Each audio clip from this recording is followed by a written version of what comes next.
गुरु प्यारी सात संगत जी, राधा स्वामी जी। ईश्वर द्वारा किए गए हर कार्य में भलाई छुपी होती है। कई बार हमारे साथ बुरा होने पर हम उस कुल मालिक को दोष देने लगते हैं कि हे कुल मालिक, तूने ये जो किया गलत किया, तुझ में दया भाव है ही नहीं। लेकिन जब हमें समझ आती है कि हमारे साथ हुए बुरे काम में भी हमारी ही भलाई छुपी थी, तो हमारा विश्वास उस कुल मालिक पर और भी गहरा हो जाता है। ऐसी ही एक सच्ची कहानी जो ईश्वर पर विश्वास से जुड़ी है, आपको सुनाती हूँ।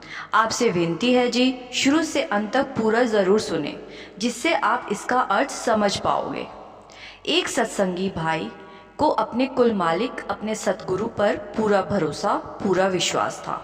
एक दिन वो अपने काम के सिलसिले में दूसरे मुल्क एक समुद्री जहाज़ से जा रहा था। बीच रास्ते में समुंदर में जोर का तूफान आया और पूरा जहाज़ तहस नहस हो गया। वो सत्संगी भाई सतगुरु को मदद के लिए पुकारने लगा, उनको याद करने लगा। इन सब के बीच उसका सर जहाज के एक टुकड़े से टकराया और वो बेहोश हो गया। जब आंख खुली तो उसने अपने आप को समुद्र किनारे पाया। वो एक सुनसान टापू था।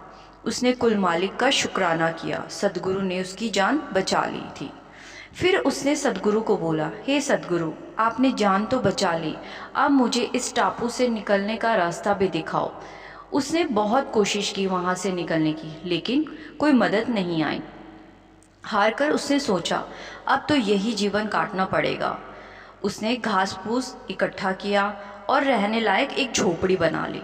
फिर एक दिन वो भोजन की तलाश में निकला और जैसे ही वापस लौटा, उसने देखा उसकी बनाई झोपड़ी जल रही थी। वो बहुत मायूस हो गया। वो अपने सद्गुरु, अपने कुल मालिक, जिन पर उसको अटूट विश्वास था, बुरा भला कहने लग गया कि मदद तो की नहीं, उल्टा मेरे रहने की जगह भी मुझसे छीन ली। बोलते बोलते वो वहीं एक पेड़ के नीचे सो गया। अचानक बहुत तेज आवाज़ से उसकी नींद खुल गई और उसने देखा एक जहाज उस टापू के किनारे पर आया। वो भाग कर गया। उसने जहाज के कप्तान ने उसे अंदर बैठा लिया। रास्ते में उसने कप्तान से पूछा, आपको कैसे मालूम चला कि मैं यहाँ फंसा हूँ? कप्तान बोला, हमें रेस्क्यू के लिए फायर सिग्नल भेजा गया था। वो आदमी बोला, पर मैंने तो फायर सिग्नल नहीं भेजा। कप्तान ने उत्तर दिया कि हम तो फायर सिग्नल देखकर ही आए हैं। तभी उस सत्संगी को अपनी जलती हुई झोंपड़ी याद आई और वह समझ गया कि सद्गुरु ने उसकी सहायता भेजने की प्रार्थना सुनकर उसकी झोपड़ी जलाकर समुद्री जहाज को उसके इस द्वीप में फंसे होने का संकेत दिया था। वो रोने लगा और मन ही मन सद्गुरु से माफ़ी मांगने लगा। वो समझ गया कि सद्गुरु जिन पर वह अटूट विश्वास करता है, उसका कभी बुरा होने ही कैसे दे सकते हैं। तो साथ संगत जी, हम अक्सर बुरे वक्त से अपने कुल मालिक को दोष देने लगते हैं, लेकिन ये नहीं सोचते कि हमारा सद्गुरु, हमारा कुल मालिक हमारे साथ बुरा नहीं होने दे सकता। सद्गुरु पर किया अटूट विश्वास वो कभी टूटने नहीं देगा।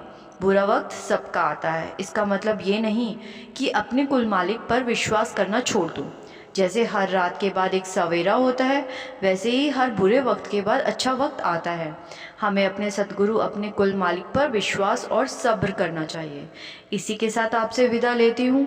अगर आपको सद्गुरु की रूहानियत से भरी ये कहानियाँ अच्छी लगती है तो मेरे वीडियो को लाइक और चैनल को सब्सक्राइब ज़रूर कीजिए, जिससे मैं आपके लिए ऐसी ढेरों सच्ची कहानियाँ लेकर आती रहूँ। राधा स्वामी जी।